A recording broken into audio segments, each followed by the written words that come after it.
તરફ અમદાવાદના નિકોલ વિસ્તારમાં પાણી ભરાવાની સમસ્યા યથાવત છે। રસ્તા પર પાણી છતાં તંત્રના પેટનું પાણી નથી આવતું। સતત રસ્તા પર પાણી ભરાવાથી લોકોને હાલાકી પડી રહી છે। રાતે પાણી ઉતરે છે અને સવારે રસ્તા પર પાછું પાણી આવી જાય છે। ભર ઉનાળે રસ્તા પર ચોમાસા જેવો માહોલ જોવા મળી રહ્યો છે। નિકોલમાં ગોપાલ ચોક અહીં ગટર ચોક બન્યો છે તેવી સ્થિતિ જોવા મળી રહી છે। ફરી નિકોલના ગોપાલ ચોકમાં હાલના સમયે પણ પાણી ભરાયેલા જોવા મળી રહ્યા છે। આયુષી યાજ્ઞિક આ અંગે વધુ વાતચીત કરવા માટે જોડાઈ ગયા છે। આયુષી, કેવી પરિસ્થિતિ હાલના સમયે ત્યાં? કાલે પણ આ જ પ્રકારની સ્થિતિ હતી, આજે પણ ફરી એકવાર પાણી ભરાઈ ગયા?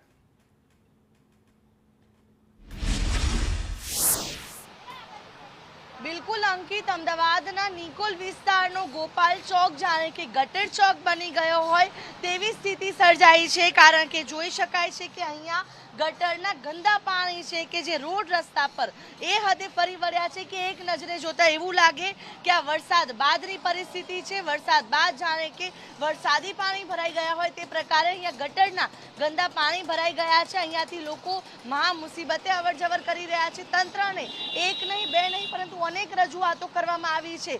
ગઈકાલે સંદેશ ન્યૂઝ દ્વારા પણ અહેવાલ પ્રસારિત કરવામાં આવ્યો હતો।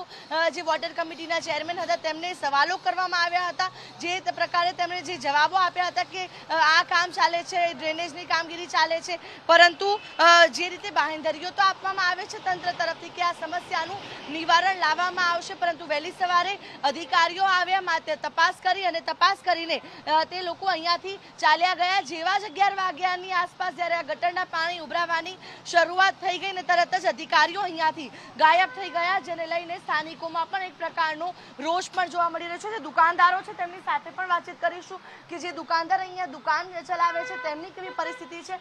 તમારી દુકાનની બહાર જ એટલે ગંદા પાણી ભરાઈ ગયા છે, સવારે અધિકારીઓ આવ્યા, શું કરીને ગયા?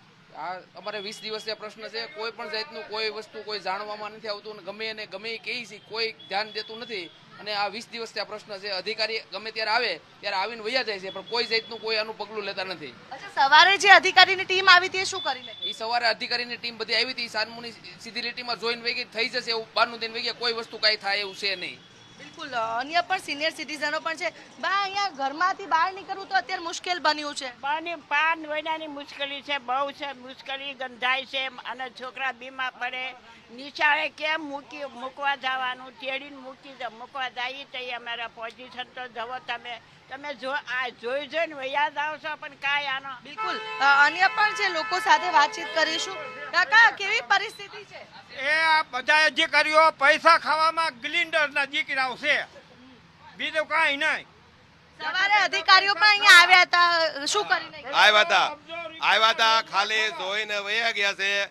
ખાલી આમ ત્યાં બોલો ગેટ ખાલી એક ખોલાવરાવ્યો અને ગેટમાં આટો મારીને બધા વયા ગયા। ખાલી મત લેવા આવે છે, મત સિવાયનું કોઈ નથી કરતું। અહીંયા આજુબાજુમાં 2 સ્કૂલ છે, એક અહીંયા રઘુવીર છે, બાજુમાં ધરતી વિદ્યાલય છે। આ લોકો સ્કૂલના છોકરાઓનું પણ નથી વિચારતા। એક પણ અધિકારી અહીંયા આવીને કોઈ પણ પ્રકારનું કામ નથી કર્યું। આ સોસાયટીના બધા બહેનો આવ્યા છે અને બધા બહેનોને આ પાણીમાં શું કેવું છે કાકા, શું થયું? આ બધા અધિકારીઓને આના ટેન્કર ભરીને એના ઘરમાં ઠલવવા જવાના છે કાલથી। એમને અધિકારીઓને પૂછીએ ને ગોપાલ ચોક ક્યાં આવ્યું હોય છે, તો બાબુભાઈ જમનાભાઈ અમારા ધારાસભ્ય છે, હરામ બરાબર એને પૂછો ને, એને ગૂગલ મેપ કરીને બોલાવીને માનો તો હું માનું છું। બિલકુલ, તો જે રીતે અધિકારીઓ પણ અહીંયા આવીને જતા રહે છે, અન્ય પણ જે રીતે લોકો છે સોસાયટીના જે અહીંયા જે મહિલાઓ છે તે પણ એકત્રિત થઈ ગઈ છે, એ પ્રકારે તેમાં રોષ જોવા મળી રહ્યો છે કે આટલો એ હદે કેટલી મુશ્કેલી સોસાયટીની બહાર નીકળવું, બહાર મુશ્કેલી થઈ જાય ને બધાને ઝાડા ઉલટીને ટાઇફોઇડ થઈ જાય, દવાના પૈસા કોણ દે?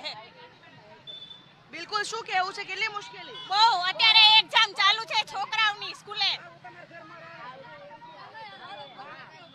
શું કહેવા બા, કેટલી મુશ્કેલી? એક્ઝામમાં છોકરાને ભણવા જવું આવું કેટલી તકલીફ પડે છે, તો આમનામાં જ રહેવાનું છે, પાણીમાં જ રહેવાનું છે, આ જાય જ દે। પાણી ગંધાય છે બહુ વાસમાં। બિલકુલ, શું કહેવું છે અહીંયા?